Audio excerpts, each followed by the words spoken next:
வணக்கம். இந்த வீடியோவில் யூகே பேங்க் அக்கௌண்ட் எப்படி ஓப்பன் பண்ணுறது, அதுக்கு என்ன டாக்குமெண்ட்ஸ் தேவை, அதை பற்றி பார்ப்போம். ஸோ யூகேக்கு வேலைக்கு வரவங்க உங்களுக்கு கண்டிப்பாக ஒரு யூகே பேங்க் அக்கௌண்ட் கண்டிப்பாக தேவை.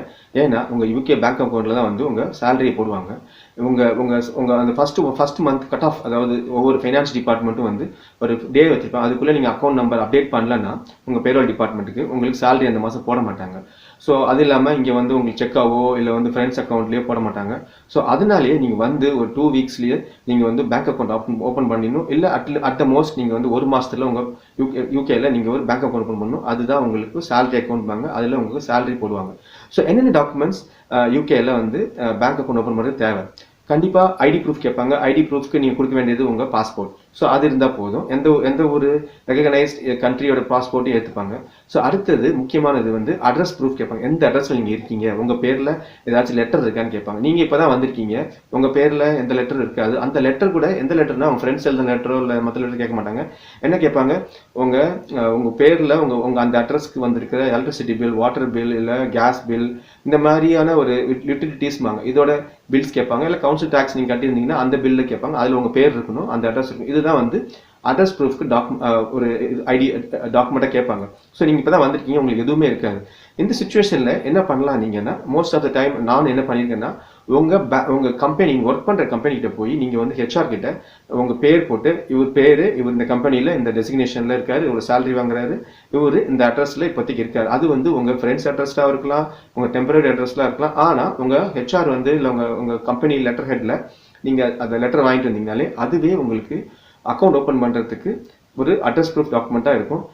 இது எப்படி ஒத்துப்பாங்கன்னு பார்த்தீங்கன்னா, உங்கள் கம்பெனி மேலே ஒரு நம்பிக்கை வச்சு பேங்க்ஸ் ஒத்துப்பாங்க. இதில் இன்னும் முக்கியமான விஷயம், based on my own experience, எல்லா பேங்க்கும் வந்து இந்த மாதிரி டக்குன்னு எடுத்துக்க மாட்டாங்க. நீங்கள் போய் அவங்கள கேட்கணும். அங்கே இருக்கிற சர்வீஸ், அதாவது பிரான்ச்சில் இருக்கிற ஒரு ஸ்டாஃப் கிட்ட கேட்டிங்கன்னா சில பேர் வந்து அதெல்லாம் கிடையாது, அப்படிலாம் ஒன்று ஏற்றுக்க மாட்டோம்னு சொல்லுவாங்க. சில பிரான்ச்சில் இருக்க எக்ஸ்பீரியன்ஸ் ஸ்டாஃப் ஏற்றுப்பாங்க. ஸோ நான் ரெண்டு சைடு பார்த்துருக்கேன். சில பேங்க்கில் ஓகேன்னு சொல்லுவாங்க, சில பேங்க்கில் வந்து இல்லை இதெல்லாம் எடுத்துக்க முடியாது, ஏதாச்சும் கண்டிப்பாக ஒரு யூகே பில் இருந்தால் நாங்கள் ஓப்பன் பண்ணுவோம்னு சொல்லுவாங்க. ஸோ நீங்கள் 2-3 பேங்க் ஏறி பார்க்கணும். ஸோ இன்னொன்று என்ன சொல்லுவாங்க, இன்னும் இந்தியாவிலேருந்து நீங்கள் ஸ்பெசிஃபிக்காக வந்திருக்கீங்கன்னா, ஐசிஐசிஐ பேங்க் இந்தியாவில் அது இருக்குது, அது இங்கேயும் இருக்குது. அந்த பேங்க்கு இந்த மாதிரி கேசஸ்லாம், அதாவது இந்தியாவிலேருந்து வேலைக்கு வரவங்களுக்கான அக்கௌண்ட் ஓப்பன் பண்ணுறது, அவங்க ஆள் பிடிக்கணுங்கிறதுக்காக இதெல்லாம் அவங்க ஏற்றுக்கிறாங்க. நீங்கள் ஹெச்ஆர்டி லெட்டர் வாங்கி கொடுத்தாலே அவங்க உங்களுக்கு ஓப்பன் பண்ணுவாங்க. ஸோ நீங்கள் ரெடி பண்ணிட்டீங்க, ஐடி ப்ரூஃப் உங்கள்கிட்ட இருக்குது, அப்புறம் அட்ரஸ் ப்ரூஃப் உங்கள் கம்பெனியிலே வாங்கிட்டீங்க. ஸோ இது ரெண்டுத்தையும் நீங்கள் பிரான்ச்சுக்கு எடுத்துகிட்டு போகணும். ஸோ பிரான்ச்சுக்கு தான் போய் ஓப்பன் பண்ணணும். ஆன்லைனில் ஓப்பன் பண்ண முடியாத உங்களுக்கு கேள்வி தோணும். ஆன்லைனில் கண்டிப்பாக ஓப்பன் பண்ணலாம். ஆனால் உங்களுக்கு யூகேயில் எந்த விதமான எலக்ட்ரானிக்கலி ஐடென்டிஃபைபிள் இன்ஃபர்மேஷன் இருக்காது. உங்கள் நேம் ஓட்டர் லிஸ்ட்டில் இருக்குது. அதனால் அதுவும் பேங்க் வந்து வெரிஃபை பண்ண முடியாது. உங்கள் name, date of birth, address வந்து உங்கள் கிரெடிட் ரெஃபரன்ஸ் ஏஜென்சிட்டு இருக்காது. அதனாலேயும் உங்களை வந்து எலக்ட்ரானிக்கலாக உங்களை ஐடென்டிஃபை பண்ண முடியாது. ஸோ இவ்வளோ இருக்கிறதுனால கண்டிப்பாக உங்களால் ஆன்லைனில் புது ஆளுங்க யூகேக்கு வரும்போது கண்டிப்பாக நீங்கள் ஓப்பன் பண்ண முடியாது. ஆனால் ஒரு அக்கௌண்ட் ஓப்பன் பண்ணிட்டீங்கன்னா அதுக்கப்புறம் நீங்கள் வந்து அடுத்தது அக்கௌண்ட் வந்து நீங்கள் வந்து ஆன்லைனில் ஓப்பன் பண்ணிக்கலாம். ஸோ நீங்கள் பிரான்ச் போகணும். பிரான்ச் போய் நீங்கள் வந்து அங்கே வந்து அவங்ககிட்ட வந்து அக்கௌண்ட் ஓப்பன் பண்ணணும்னு சொல்கிறீங்க. அவங்க வந்து என்ன பண்ணுவாங்க, அவங்க பார்ப்பாங்க. அக்கௌண்ட் ஓப்பன் பண்ணுறதுக்கு சில குவாலிஃபைட் ஸ்டாஃப் இருப்பாங்க, அவங்க தான் ஓப்பன் பண்ண முடியும். ஏன்னா பேங்க்கில் வந்து junior staff, senior staff, most senior ஸ்டாஃப்லாம் இருப்பாங்க. சில சீனியர் ஸ்டாஃப் வந்து சில அக்கௌண்ட் தான் ஓப்பன் பண்ண அவங்க ட்ரெயின் பண்ணியிருப்பாங்க. ஸோ அந்த மாதிரி அவங்க கேலண்டரை பார்த்து அவங்க அப்பாயின்மெண்ட் கொடுப்பாங்க. இல்லைன்னா ஓகே, நீங்கள் இன்றைக்கே இருக்குது டாக்குமெண்ட்ஸ்லாம் வச்சு இன்றைக்கி ஓப்பன் பண்ணலாம் அப்படின்னு சொல்லுவாங்க. பிரான்ச்சில் உங்களுக்கு அப்பாயின்மெண்ட் இருக்குன்ட்டாங்க. நீங்கள் வந்து அப்பாயின்மெண்ட் போகிறீங்க, உங்கள் அக்கௌண்ட் ஓப்பன் பண்ண போகிறாங்க. ஸோ நீங்கள் போய் உட்காந்தோன்னா உங்களுக்கு வந்து நீங்கள் வந்து யூகேயில் மெயினாக வந்து கரண்ட் அக்கௌண்ட் தான் நீங்கள் ஓப்பன் பண்ணுவீங்க. சேவிங்ஸ் அக்கௌண்ட் ஓப்பன் பண்ண மாட்டீங்க. சேவிங்ஸ் அக்கௌண்ட்டில் சேலரி போட மாட்டாங்க. ஸோ கரண்ட் அக்கௌண்ட் ஓப்பன் பண்ணணும். கரண்ட் அக்கௌண்ட்டில் எந்த மாதிரி கரண்ட் அக்கௌண்ட் ஓப்பன் பண்ணால், இங்கே வந்து ரெண்டு பேர் கரண்ட் அக்கௌண்ட் இருக்குது. பேசிக் கரண்ட் அக்கௌண்ட் இருக்குது, இன்னொன்று வந்து ஃபீ பேபிள் கரண்ட் அக்கௌண்ட் இருக்குது. ஃபீ பேபிள் கரண்ட் அக்கௌண்ட் என்னென்னா, நீங்கள் வந்து மாதம் 10 பவுண்ட் 5 பவுண்ட் உங்கள்கிட்ட பிடிச்சிப்பாங்க. அதுக்கு சில எக்ஸ்ட்ரா ஃபெசிலிட்டிஸ் கொடுப்பாங்க. ஃபோன் இன்சூரன்ஸ் கொடுப்பாங்க, பிரேக் டவுன் கவர் கொடுப்பாங்க, வேர்ல்டு ட்ராவல் இன்சூரன்ஸ் கொடுப்பாங்க, அப்புறம் வந்து அக்ரீட் ஓவர் டாப் கொடுப்பாங்க. இதெல்லாம் உங்களுக்கு தேவைன்னா நீங்கள் வந்து கண்டிப்பாக ஓகே, நீங்கள் வந்து மந்த்லி ஃபீ பெய்டு அக்கௌண்ட் நீங்கள் கரண்ட் அக்கௌண்ட் வாங்கிக்கலாம். இல்லை எனக்கு வேண்டாம், I just need basic account, என்ன சேலரி வந்தால் போதும் அந்த அக்கௌண்ட்ல சொல்லிட்டீங்கன்னா அதுக்கு நீங்கள் போகலாம். ஏன் நான் சொல்கிறேன்னா, இன்ட்ரெஸ்ட் ரேட் வந்து கரண்ட் அக்கௌண்ட்டுக்கு ரொம்ப கம்மி. 1 to 0.5 to 2.5 தான் அதிகம். ஆனால் நீங்கள் வந்து 10 பவுண்ட் 5 பவுண்ட் நீங்கள் வந்து உங்கள் மாதம் கட்டினீங்கன்னா உங்களுக்கு நிறைய எக்ஸ்ட்ரா ஃபெசிலிட்டிஸ் கிடைக்கும். அதுக்கு நீங்கள் வந்து அந்த 10 பவுண்ட்ஸ் 5 பவுண்ட்ஸ் நீங்கள் மந்த்லி ஃபீ பே பண்ணணும்.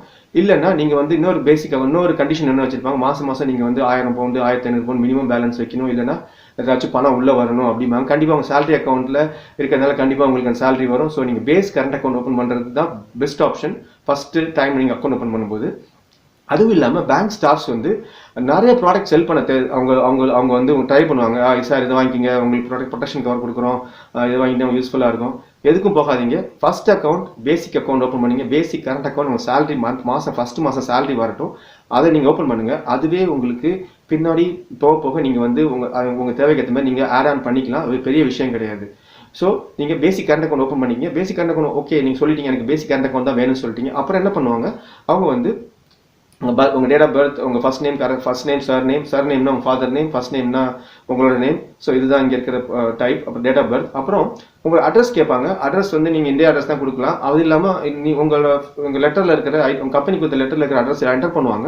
அதுக்கப்புறம் மினிமம் 3 years பேக் இருக்க அட்ரஸ் கேட்பாங்க. அப்போ வந்து நீங்கள் வந்து இந்தியா அட்ரஸ் கொடுக்கலாம். இந்தியா அட்ரஸ் கொடுத்தீங்கன்னா இப்போ இருக்கிற சிஸ்டம்ஸில் என்ன பண்ண முடியும், அவங்க அட்ரஸ் வெரிஃபை பண்ண முடியும். வேர்ல்டு லெவலில் முக்கால்வாசி பேங்க் அந்த ஃபெசிலிட்டி இருக்குது. ஸோ அது பண்ணுவாங்க. ஸோ பண்ணிட்ட வரும்.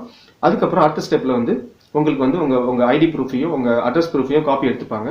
காப்பி எடுத்ததுக்கப்புறம் சிஸ்டத்தில் உங்களுக்கு கொஸ்டின்ஸ் கேட்பாங்க. நீங்கள் ஒன்று ஆன்சர் பண்ணி எவ்வளோ சேலரி வாங்குவீங்க, எவ்வளோ பணம், நீங்கள் அந்த பணம் அதுலேருந்து நீங்கள் மாதம் பணம் எவ்வளோ வரும், உங்கள் எங்கே ஒர்க் பண்ணுறீங்க, உங்கள் எம்ப்ளாயர் நேம் என்ன, இதெல்லாம் கேட்பாங்க.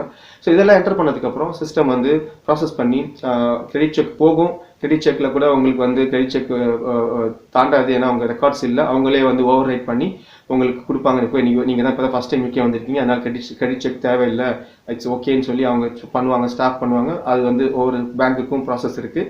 ஸோ அது பண்ணதுக்கு அப்புறம் உங்களுக்கு வந்து அன்னைக்கே வந்து உங்களுக்கு account number and short code generate ஆகிடும். So account number short code generate ஆகிட்டாலே போதும். உங்களுக்கு வந்து நீங்கள் கொண்டு போய் உங்கள் ஃபைனான்ஸ் டிபார்ட்மெண்ட் கொடுத்தீங்கன்னா உங்கள் அந்த மாதம் சேலரி அந்த கட் ஆஃப் டேட்டுக்கு முன்னாடி கொடுத்தீங்கன்னா அந்த மாதம் சேலரி உங்களுக்கு கிடைச்சிடும்.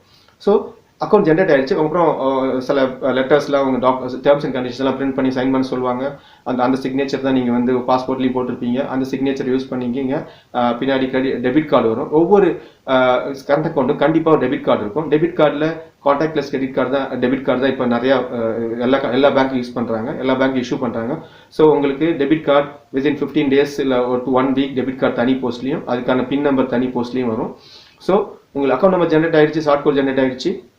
நீங்கள் வச்சுக்கிட்டு நீங்கள் வந்து அதுக்கப்புறம் ஃபர்தராக நீங்கள் வந்து அந்த அக்கௌண்ட் நம்பர் ஷார்ட் கோடையும் நீங்கள் வந்து உங்கள் எம்ப்ளாயர்கிட்ட கொடுக்கலாம். அடுத்து நீங்கள் ஏதாச்சும் வீடு பார்க்க போகிறீங்கன்னா அங்கே அவங்ககிட்ட ஏஜென்சிட்டு கொடுக்கலாம். அடுத்து நீங்கள் யூட்டிலிட்டி, அதாவது கவுன்சில் டேக்ஸ் ரெஜிஸ்டர் பண்ணுறதுக்கு bank, broadband, phone, water, electricity, gas, இந்த மாதிரி ஒவ்வொரு இதுக்கும் இதை நீங்கள் யூஸ் பண்ணிவிட்டு அவங்க அதை வந்து அதில் டைரக்ட் டெபிட் ஒரு ஸ்டாண்டிங் ஆர்டர் செட் பண்ணி அதுக்கப்புறம் உங்கள் பேங்க் அக்கௌண்ட் நீங்கள் வந்து யூகே பேங்கிங் இண்டஸ்ட்ரியில் உங்கள் நேம் வந்துருச்சு. ஸோ இதை வச்சு இனிமேல் எல்லாம் ரெஃபர் பண்ணி உங்களுக்கு வந்து எல்லா ஃபினான்ஷியல் டிரான்சாக்ஷனும் நீங்கள் பண்ணலாம். ஸோ இதுதான் ஷார்ட் இல்லை, மோர் தென் 5 minutes யூகே பேங்க் அக்கௌண்ட் எப்படி ஓப்பன் பண்ணுற ப்ராசஸ், அதுக்கு தேவையான டாக்குமெண்ட்ஸ். ஸோ ஆன்லைனில் ஓப்பன் பண்ணி ஏற்கனவே சொல்லியிருக்கேன். ஆனால் செகண்ட் அக்கௌண்ட் நீங்கள் ஓப்பன் பண்ணும்போது ஆன்லைனில் ஓப்பன் பண்ணிக்கலாம். உங்களுக்கு டெபிட் கார்டு கிடைக்கும் சொல்லியிருக்கேன். டெபிட் கார்டு வந்துடும், பின் நம்பர் வந்துடும். அப்புறம் நீங்கள் செக் புக் வேணாலும் அங்கே ஓப்பன் பண்ணும்போது கேட்கலாம், எனக்கு செக் புக் வேணும்னு கேட்கலாம். செக் புக் வேணான்னு கேட்பாங்க, வேணான்னு சொல்லிடலாம். ஸோ செக் புக் வருது. Cheque book still in use யூகேல செக்ஸ் இருக்குது. ஸோ நீங்கள் உங்களுக்கு அக்கௌண்ட் நம்பர் ஓப்பன் பண்ணியாச்சு, debit card short code account number கிடச்சிருச்சு. அதை வச்சுக்கிட்டு நீங்கள் உங்களோட UK bank account financial transaction நீங்கள் ஜாலியாக ஸ்டார்ட் பண்ணுங்கள். வாழ்த்துக்கள்.